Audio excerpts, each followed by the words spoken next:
Malam itu, di bawah keremangan lampu jalan yang hampir padam, Pak Darman duduk mematung di samping gerobak baksonya yang nyaris tidak tersentuh.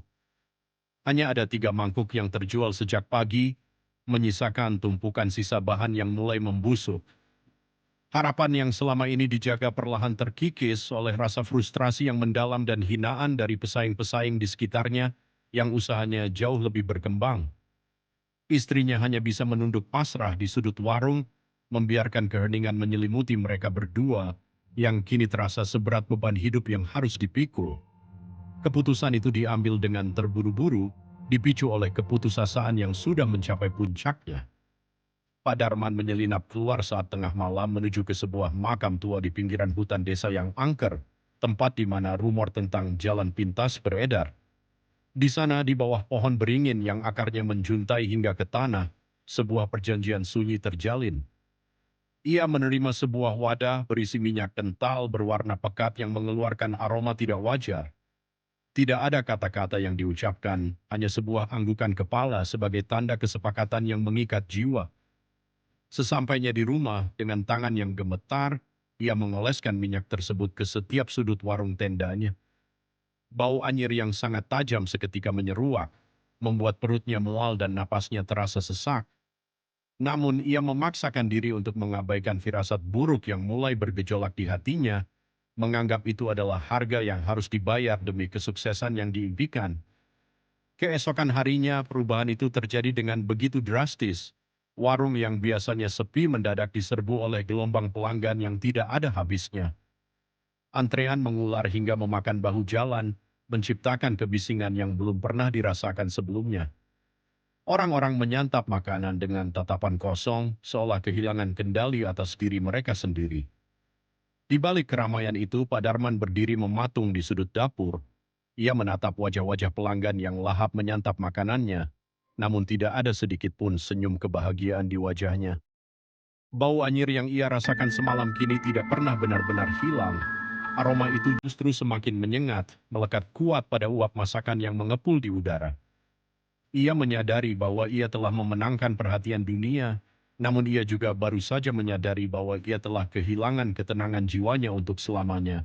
Popularitas warung tersebut melonjak tajam, menciptakan fenomena yang tak masuk akal di tengah kota.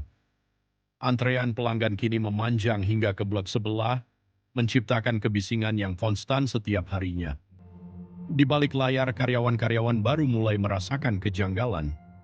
Mereka melihat Pak Darman yang semakin jarang keluar dari dapur utama, bahkan ketika warung sedang sangat ramai. Sisa-sisa bahan makanan yang seharusnya dibuang setiap malam sering kali ditemukan dalam kondisi yang berubah warna, terkadang mengeluarkan cairan hitam kental yang berbau seperti daging busuk. Karyawan-karyawan itu mulai saling berbisik, menyadari bahwa setiap kali mereka mencoba mendekati area dapur setelah jam tutup, mereka akan merasakan suhu ruangan yang mendadak drop dan mendengar suara desisan halus yang tidak berasal dari kompor atau alat masak apapun. Ketegangan mencapai titik didih ketika salah satu karyawan nekat mengintip melalui celah pintu dapur utama saat malam hari. Dalam kegelapan yang hanya diterangi oleh nyala api biru yang redup, ia melihat Pak Darman tidak sedang memasak. Ia berdiri mematung di sudut ruangan, membungkuk dalam-dalam ke arah dinding yang tampak berdenyut seolah memiliki urat nadi. Di sana di pojok yang paling gelap, sebuah bayangan hitam tinggi dengan tangan yang tidak proporsional terlihat sedang mencicipi masakan yang disiapkan untuk esok hari. Karyawan itu lari ketakutan tanpa sempat menoleh, namun sejak malam itu, ia terus diikuti oleh bau amis yang sama yang menempel di pakaian dan kulitnya.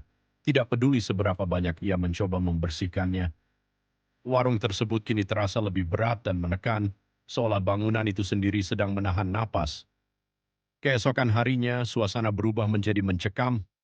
Kesuksesan yang diraih Pak Darman mulai menuntut harga yang lebih mahal dari sekadar kesetiaan. Di tengah jam operasional, sebuah kekacauan terjadi tanpa sebab yang jelas. Istri Pak Darman tiba-tiba jatuh tersungkur di lantai dapur, mengerang kesakitan seolah ada tangan tak kasat mata yang menarik kakinya ke balik kegelapan. Para karyawan yang panik segera mencoba menolong, namun mereka mendapati tubuh sang istri telah kehilangan kekuatannya secara drastis, seolah semua tulangnya telah lenyap atau diserap oleh sesuatu di balik dinding dapur yang berdenyut itu.